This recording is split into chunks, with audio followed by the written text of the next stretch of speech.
Dalili nyingi za metabolic acidosis zinafanana na dalili zingine. Kwa mfano, kuna wakati unaweza kuwa na shida ya asidi ikaja kuathiri mishipa ya fahamu.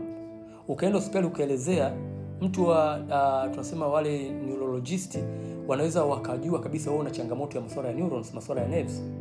Wakakuanzishia dawa za masuala ya nerves, lakini kumbe wewe huna shida ya masuala ya nerves, wewe shida yako ni asidi imekuletea shida ya nini?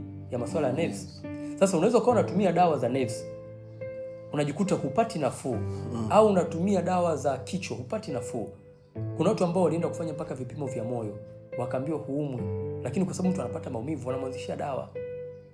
Pale unapoendelea kutumia dawa unatengeneza matatizo mengine, kwa sababu unatumia dawa za matatizo ambayo wewe huna.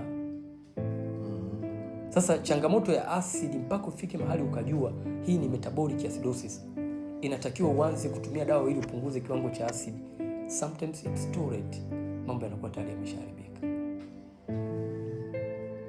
Kuna watu wengi ambao wameingia kwenye trouble, wametumia madawa mengi, yale madawa yamekuwa sumu, yameanza kuwazuru, kwa sababu yakiingia kwenye mwili haendi kufanya kitu ambacho yamekusudiwa kwenda kufanya. Kwa hiyo zile dawa ambazo unazitumia wewe ni dawa ambazo unatibia kitu ambacho huumwi, tatizo lako liko kwenye asidi. Kwa hiyo zile dawa mwisho wa siku zitageuka sumu, zitakuzuru. Kwa hiyo utapata madhara sasa kutokana na zile dawa unazotumia, lakini sio tatizo ulilonalo.